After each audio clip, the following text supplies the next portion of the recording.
Hi, friends. I'm Dr. Dale Warren, and as some people like to call me, Papa Dale. So this is a teaching from the Jan Hus Institute in Biblical Studies USA, and the year is 2025.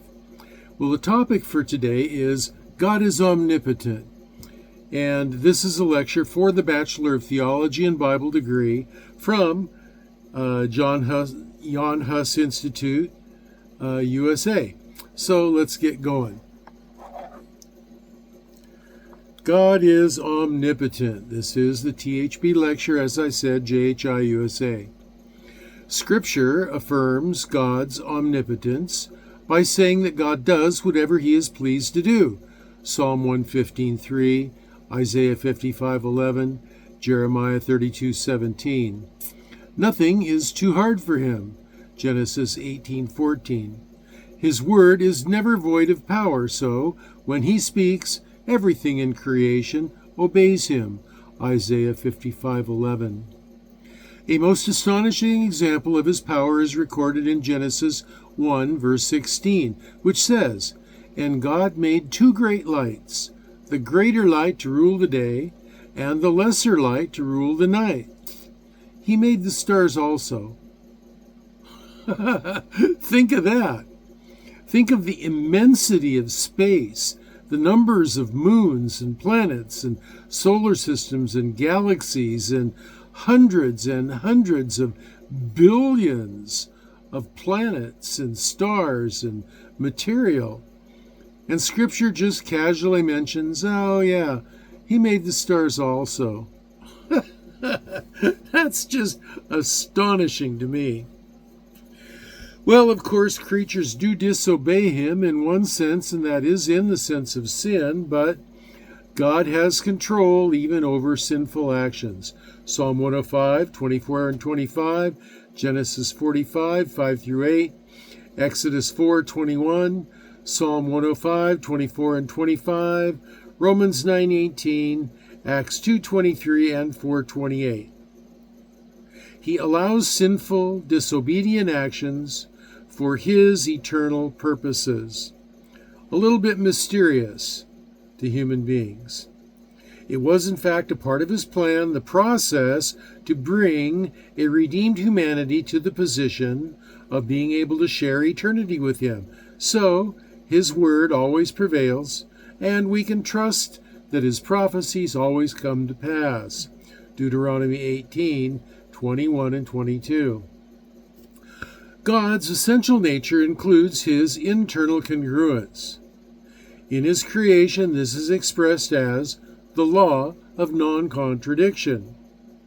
Scholar Dr. William Lane Craig explains it this way, quote, "A thing cannot be both A and non-A at the same time and same place and in the same sense," end quote.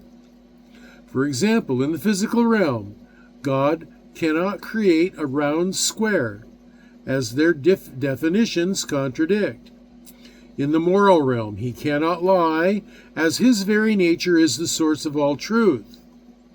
In the ontological realm, God cannot cease to exist, as his essence, his very nature, is life itself. In the absurdities of language, God cannot create a rock that is too big for him to lift, as the rules he established in creation preclude such linguistic traps. He does whatever he pleases, consistent with the natural order that he created, which is consistent with his own nature. God has rights, power, and authority over the universe he created. From the largest solar system to the smallest particle, he sees all and is involved in everything. Quote, "Are not two sparrows sold for a farthing? And one of them shall not fall in the ground without your Father's knowing. But the very hairs of your head are all numbered. Fear ye not, therefore. Ye are of more value than many sparrows," end quote. Matthew 10, 29 through 31. Our God is beyond imagination. He is in control. from the macroscopic to the microscopic. Quote, Christ, being the brightness of his glory and the express image of his person, upholds all things by the word of his power. End quote. Hebrews 1, verse 3. Christians rest in the belief that God, who has all power, loves us. And we gain great comfort by knowing that an all-powerful God is working for our good and joy. Romans 8:28. Now, scholarly discussions of omnipotence also frequently include other concepts, other theological concepts, other biblical concepts, and so let's look at a few of them. Pardon me. There, now maybe I can talk a little more clearly. The first one is omnipotence and free will. From an evangelical perspective, God's omnipotence is the foundation of his sovereignty, allowing him to accomplish his divine will in the world. Pardon me. However, this does raise profound questions about the relationship between divine omnipotence and human free will. While God possesses the power to control all events, he also grants humans the freedom to choose, which underscores the significance of mankind's moral responsibility. This dynamic does not negate his sovereignty, but it highlights his desire for genuine relationship with his creation. As theologian Dr. Wayne Grudem states, quote, God's omnipotence is not about forcing our will, but enabling us to make real choices, end quote. Proper choices, choices that are synchronized with his way of thinking and his will, to voluntarily align our will with his. This illustrates the balance between divine power and human agency. Point number 2, when speaking of omnipotence, there is also consideration for the problem of evil. Omnipotence and the problem of evil. God's omnipotence presents a complex relationship with the problem of evil, known in theology as theodicy. While God is all-powerful, his allowance of evil challenges our understanding of his goodness and sovereignty. Evangelicals maintain that God, in his omnipotence, permits evil for a greater purpose, such as the demonstration of his grace and the exercise of human free will. This perspective emphasizes that suffering can ultimately lead to spiritual growth and a deeper reliance on God. Scholar and theologian Dr. John Piper asserts, quote, God is always doing 10,000 things in your life that you cannot see, end quote. This truth underscores the belief that God's omnipotence works even through adversity. And so point number 3 is omnipotence and biblical evidence. From an evangelical perspective, God's omnipotence is thoroughly evidenced throughout Scripture, showcasing his ability to create, sustain, and intervene in the world. Biblical accounts such as the creation narrative in Genesis and the miracles performed by Jesus illustrate his unmatched power. Verses like Jeremiah 32:17 declare, quote, Ah, sovereign Lord, you've made the heavens and the earth by your great power and outstretched arm. Nothing is too hard for you, end quote. Evangelical scholar Dr. R.C. Sproul emphasizes, quote, God's omnipotence means that he can bring about whatever he wills, end quote. This highlights the significance of acknowledging this divine attribute in understanding God's nature and his active role in history. Omnipotence and human responsibility. The omnipotence of God does not negate human responsibility. While God possesses the ultimate power to govern creation, he does grant humans the ability to make genuine choices. This dynamic allows for moral accountability, as individuals are now responsible for their actions within the framework of God's sovereignty. Evangelicals believe that God's omnipotence and free will coexist, highlighting his desire for authentic relationships with his creatures in his creation. 21st century theologian Dr. R.C. Sproul states, quote, "God is sovereign, yet man is responsible," end quote, emphasizing that both divine authority and human accountability are integral to understanding the relationship between God and humanity. Number 5, omnipotence in prayer. God's omnipotence is central to the purpose and power of prayer. Believers engage in prayer not only as a means of communication with God, but also as an acknowledgement of his sovereignty and his ability to intervene in their lives. While God is all-powerful and his will ultimately prevails, prayer is seen as a vital expression of his faith, allowing individuals to align their hearts with God's purposes. Evangelical scholar and theologian Dr. Timothy Keller remarks this, quote, "Prayer is both a gift and a mystery. It is a means by which God ordains to accomplish his purposes in the world," end quote. This highlights prayer's role as interacting with divine omnipotence. This means prayer is important, even though God is sovereign. Point number 6, omnipotence and salvation. God's omnipotence plays a crucial role in salvation, affirming that he has the power to save even the most lost. God's ability to transform hearts and minds demonstrates his sovereignty over sin and death.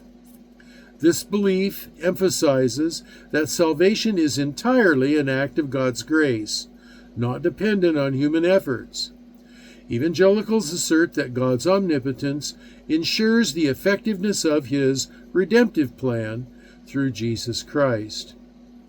As theologian Dr. Wayne Grudem states, quote, "God's omnipotence means that he is able to do all his holy will," end quote. This assures believers that through faith they can experience the fullness of salvation offered by God. Point number 7 is omnipotence and the creation. God's omnipotence is foundational to the doctrine of creation, affirming that he created the universe ex nihilo, from nothing, by his sheer will. This divine power exemplifies God's authority and creativity and demonstrates that all things exist under his sovereign rule. Evangelicals believe that creation reflects God's character, order, and purpose. His omnipotence not only initiated the creation process, but also sustains it and governs it. Theologian Dr. John Piper states, quote, "God's omnipotence means that he can accomplish everything that he intends to do," end quote, highlighting that creation was both an act of his will and a reflection of his majestic power. Point number 8, omnipotence and miracles. From an evangelical perspective, God's power in miracles serves as a profound testimony to his sovereignty and compassion. Miracles are seen as divine interventions by the metaphysical creator into the physical world that reveal God's glory and affirm his authority over nature, illness, and even death. Miracles serve not only to demonstrate God's omnipotence, but also to inspire faith in those who witness or hear of them. Evangelicals regard miracles as a way God continues to engage with humanity and fulfill his purposes. As Dr. Craig Keeler, theologian and scholar, states, quote, Miracles demonstrate God's gracious intervention in human crises, end quote. This emphasizes that they are expression of God's power and love in the world. Number 9, omnipotence and morality. While God's omnipotence is absolute, it is intrinsically linked to his moral nature. This establishes a framework within which he exercises his power.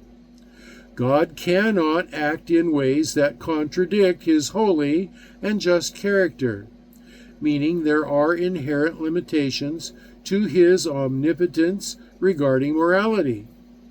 This understanding suggests that God's power is exercised in harmony with his righteousness and truth. Scholar Dr. Norman Geisler states, quote, God's omnipotence does not mean that he can do what is logically contradictory, such as creating a square circle or acting contrary to his own nature, end quote. It is God's nature that dictates what constitutes logic. Thus, God's limitations serve to affirm his moral perfection. God is the author of logic. Logic is merely a conversational way to restate a particular nature of God. He is the essence of logic. And so he cannot do what is truly illogical. He can't make a married bachelor. There's a lot of things he can't do. He can't die. So, in conclusion, the study of God's omnipotence reveals the depth of his sovereignty and his grace in creation, provision, and salvation.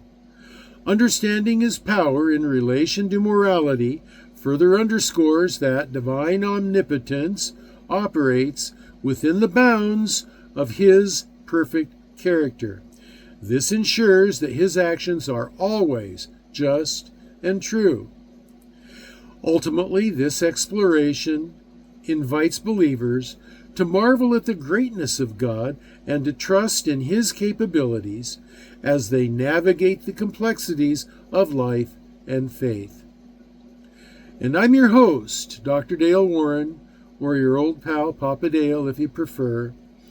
And this has been the Jan Hus Institute in Biblical Studies, USA, with the lecture, God is Omnipotent. And so if the Lord lets me upload another video, I'll do it. And until then, this is Papa Dale signing off and saying, I'm going to be praying for you. I'll be praying that you will be well and that you'll be blessed.